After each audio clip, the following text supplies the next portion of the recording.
با کجا آشنا؟ من به درون، تو به بیمارخانه. دهان رو شو برادر، با آتش بازی داری؟ احمق، من خودی آتشم، حتی آتش جهنم. حاضر مرا من از این راهبری احمق قد میبری. تستر. آها، ما مهمان داریم. این باز از کجا پیدا شد؟ یا اینکه فهمید است که نجیب را تق زده ایم؟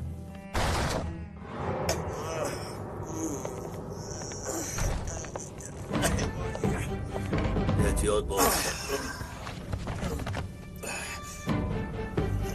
التماس آقا بگید. این برای نجیب کردار.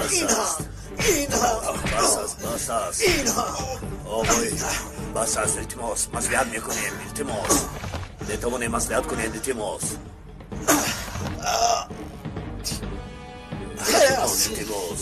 مصلحت؟ حتی نفس هم نمیگیری فرخ. به چشمانم نگاه کن فرخ. پیش از مردن به چشمان قاتلت نظر کن. تو چقدر حیوانی. از سردارم چی میخواستی؟ مرد میبودی با من یک به یک میبرآمدی، لیکن تو جسارتی مردی هم نداری. به فکرم خطاگی رخ داده است. و پای تو خار خلط هم از ما میبینی. دیگر از کی هم بینم؟ رفیقان یک دقیقه ایستید. آرام، تو لاشخور گپ نزن. نوبتی تو هم می آید. آرام، دستانت رو بردار. جنبید. نه جنبید. در جایت بایستید.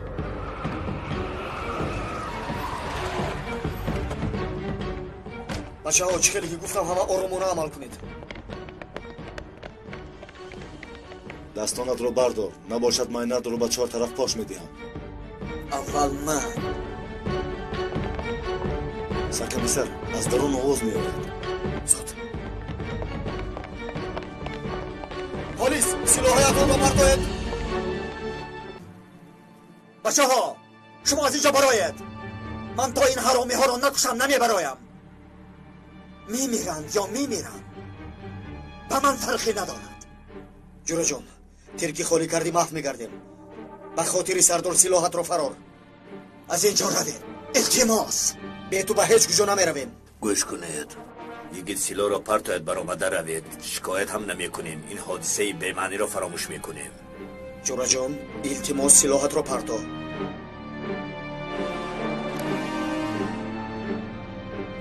اکنون کار از کار گذشته است، نمی شود. جورا جان، یا از اینجا زنده میبرایم و یا جسدهایمون را از اینجا میبرند. قرار است دوست. سردارتان را میز غیربالی که نکردن. چی خیل آدم هستی؟ کنی پر را بینیم چی قدر مرد هستی. اقلا شما خاموش استید.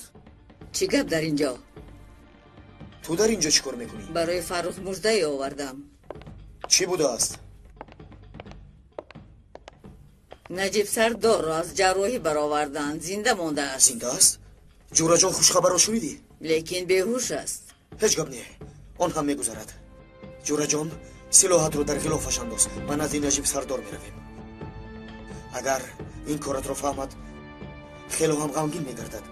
حالا همه به امید ما است. گوش کن فراخ.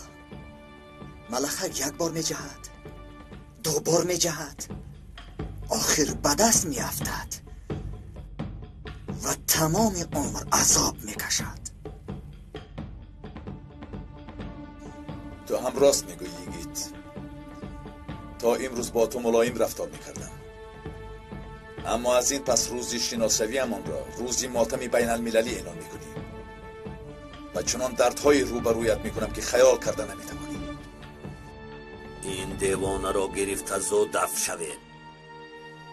میبینم که آواز کبوتر هم برآمد، مثل بلبل به خواندن در آمد.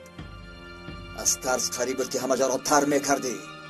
بیا برای جورا جان.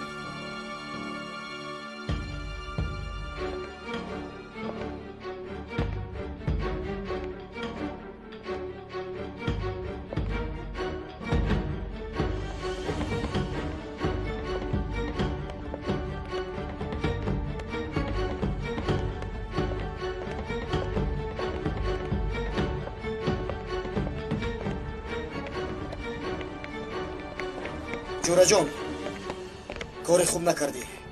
این رفتارت کاری ما را تنها دشوارتر میکند. فکر کن. ای برادر، پس چرا آمدید؟ چرا آمدید؟ چرا نماندید که او را پرانم؟ گویا که من مردن او را نمیخواهم. میخواهم که جزای کاری کردهش را بیند. لیکن ما اطاعت کاری قانون هستیم. پلیسیم، نه اینکه گروهی سلاح است. برای همین دست و پایمان به قانون بسته است. من نمیخواهم دست و پایهایمان بسته باشد. تو خطا میکنی. جورا جان ما قاتل نیستیم. ما از آنها فرق داریم. خود را به نادانی نزن. خودت را به دست گیر. باید به بیمارخانه رویم. رفتیم باشه.